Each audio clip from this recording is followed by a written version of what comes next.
നമസ്കാരം. ടൈം മീഡിയയുടെ മറ്റൊരു ഇൻഫർമേറ്റീവായ വാർത്തയിലേക്ക് സ്വാഗതം. നമ്മുടെ KSEB ബില്ലിൽ ഒരു ഇളവ് പ്രഖ്യാപിച്ച വിവരമാണ് അറിയിക്കാനുള്ളത്. ഈ ഇളവ് ലഭിക്കുന്നവരാരാണെന്ന് പറയാം. വീട്ടിൽ ഭിന്നശേഷിക്കാരായവർ ഉണ്ടെങ്കിൽ, അതല്ലെങ്കിൽ ക്യാൻസർ രോഗം പിടിപെട്ട രോഗിയുള്ള വീടുകൾക്കും വൈദ്യുതി താരിഫ് നിരക്കിൽ നല്ല ഇളവാണ് പ്രഖ്യാപിച്ചിരിക്കുന്നത്. കേരള സ്റ്റേറ്റ് ഇലക്ട്രിസിറ്റി റെഗുലേറ്ററി കമ്മീഷന്റെ താരിഫ് ഉത്തരവ് പ്രകാരം ഭിന്നശേഷിക്കാരും ക്യാൻസർ രോഗികളും താമസിക്കുന്ന വീടുകൾക്ക് താരിഫിൽ പ്രത്യേക ഇളവാണ് പ്രഖ്യാപിച്ചിരിക്കുന്നത്. ഇതൊരു ആശ്വാസകരമായ വാർത്തയാണ്. ഇത് നിങ്ങളെ ഇന്ന് അറിയിക്കുമ്പോൾ നിങ്ങൾക്കോ നിങ്ങളുടെ പരിചയത്തിലോ ഇത്തരം വീടുകളുണ്ടെങ്കിൽ ദയവായി ഈ വാർത്ത അവരിലേക്കും എത്തിക്കുക. ഈ ഇളവ് 5/12/2024 മുതൽ 31/3/2027 വരെയുള്ള കാലഘട്ടത്തിലാണ് ബാധകമാവുക. അതായത് 2027 മാർച്ച് 31 വരെ ഇതിന് സാധുതയുണ്ട്. ഇനി ഒന്നാമതായി ഈ ഇളവ് എങ്ങനെ ലഭിക്കുമെന്ന് നമുക്ക് നോക്കാം. ഭിന്നശേഷിക്കാരോ ക്യാൻസർ രോഗികളോ താമസിക്കുന്ന വീടുകളിലെ പ്രതിമാസ ഉപഭോഗത്തിലെ ആദ്യ 100 യൂണിറ്റ് ഉപഭോഗം വരെ പ്രതി യൂണിറ്റിന് 1.5 രൂപ എന്ന കുറഞ്ഞ നിരക്കാണ് ഈ താരിഫ് ഉത്തരവ് പ്രകാരം നൽകേണ്ടി വരിക. 100 യൂണിറ്റിന് മുകളിൽ വരുന്ന ഉപഭോഗത്തിന് താരിഫ് സ്ലാബ് പ്രകാരമുള്ള നിരക്ക് ബാധകമാകും. ഉദാഹരണമായിട്ട് പറഞ്ഞാൽ പ്രതിമാസ ഉപഭോഗം 135 യൂണിറ്റ് ആണെന്നിരിക്കട്ടെ. ആദ്യ 100 യൂണിറ്റിന് 1.5 രൂപ വീതവും. അത് സബ്സിഡൈസ്ഡ് താരിഫ് പ്രകാരമായിരിക്കും.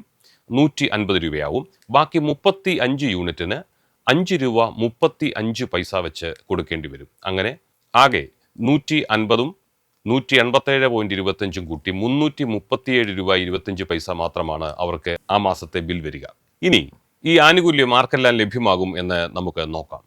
40% അതിലധികമോ സ്ഥിരമായ ഭിന്നശേഷിയുള്ളവരോ ക്യാൻസർ രോഗികളോ താമസിക്കുന്ന 2000 വാട്ടോ അതിൽ താഴെയോ കണക്റ്റഡ് ലോഡുള്ള ദാരിദ്ര്യ രേഖയ്ക്ക് താഴെയുള്ള BPL പരിധിയിലുള്ള കുടുംബങ്ങൾക്ക് ഈ ഇളവ് ലഭ്യമാകും. ഈ ആനുകൂല്യം നേടാൻ യോഗ്യതയുള്ളവർ ബന്ധപ്പെട്ട ഓഫീസിൽ സമർപ്പിക്കേണ്ട രേഖകൾ എന്തൊക്കെയാണെന്നാണ് ഇനി പറയുന്നത്.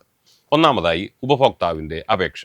2, ഭിന്നശേഷിയുള്ള അല്ലെങ്കിൽ ക്യാൻസർ രോഗിയായ വ്യക്തി ഉപഭോക്താവിൻ്റെ കൂടെ താമസിക്കുന്നയാളാണെന്ന് തെളിയിക്കാനുള്ള രേഖ. ഇതിനായി റേഷൻ കാർഡിൻ്റെ കോപ്പിയോ വില്ലേജ് ഓഫീസറുടെ സർട്ടിഫിക്കറ്റോ നിങ്ങൾക്ക് ഉപയോഗിക്കാം. ഇനി ഭിന്നശേഷിയുള്ള അല്ലെങ്കിൽ ക്യാൻസർ രോഗിയായ വ്യക്തിയുടെ പേരിലാണ് വൈദ്യുതി കണക്ഷനെങ്കിൽ രണ്ടാമത് പറഞ്ഞ പ്രകാരമുള്ള രേഖയുടെ ആവശ്യമുണ്ടാവില്ല.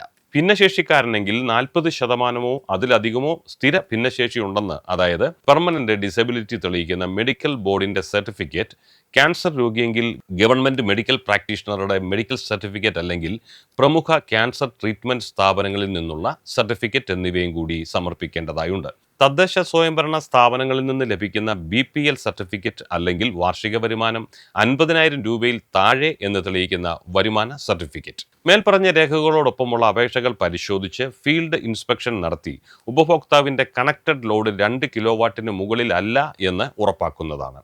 അതിനുശേഷം ബില്ലിംഗ് സോഫ്റ്റ്വെയറിൽ സെക്ഷൻ ഇനീഷ്യേറ്റഡായി ഉപഭോക്താവിൻ്റെ purpose domestic cancer or disabled ആക്കി മാറ്റുന്നു. തുടർന്ന് വരുന്ന ബില്ലുകളിൽ ഉപഭോക്താവിന് ഇളവ് ലഭിച്ചു തുടങ്ങും. വീട്ടിൽ രോഗിയായ ഒരാളുണ്ടെങ്കിൽ സർക്കാർ നൽകുന്ന ഇത്തരം സഹായങ്ങളും സൗജന്യങ്ങളും അവർക്ക് ഏറെ ആശ്വാസം പകരുമെന്ന് പ്രത്യേകം പറയേണ്ടതില്ലല്ലോ. അതുകൊണ്ട് തന്നെ ഈ വാർത്ത പരമാവധി ആളുകളിലേക്ക് ദയവായി എത്തിക്കുക. വളരെ ഇൻഫർമേറ്റീവായ വാർത്തകൾ നിങ്ങളിൽ എത്തിക്കുന്ന ഈ ചാനൽ നിങ്ങൾക്ക് ഇഷ്ടമാണെങ്കിൽ ദി ടൈം മീഡിയ എന്ന ഈ യൂട്യൂബ് ചാനൽ നിങ്ങൾ സബ്സ്ക്രൈബ് ചെയ്യുക, ലൈക്കും ഷെയറും നൽകി മറ്റുള്ളവരിലേക്ക് ഇത് എത്തിക്കുകയും ചെയ്യുക. മറ്റൊരു പ്രധാനപ്പെട്ട വിഷയവുമായി വീണ്ടും കാണുന്നതുവരെ എല്ലാവർക്കും നന്ദി, നമസ്കാരം.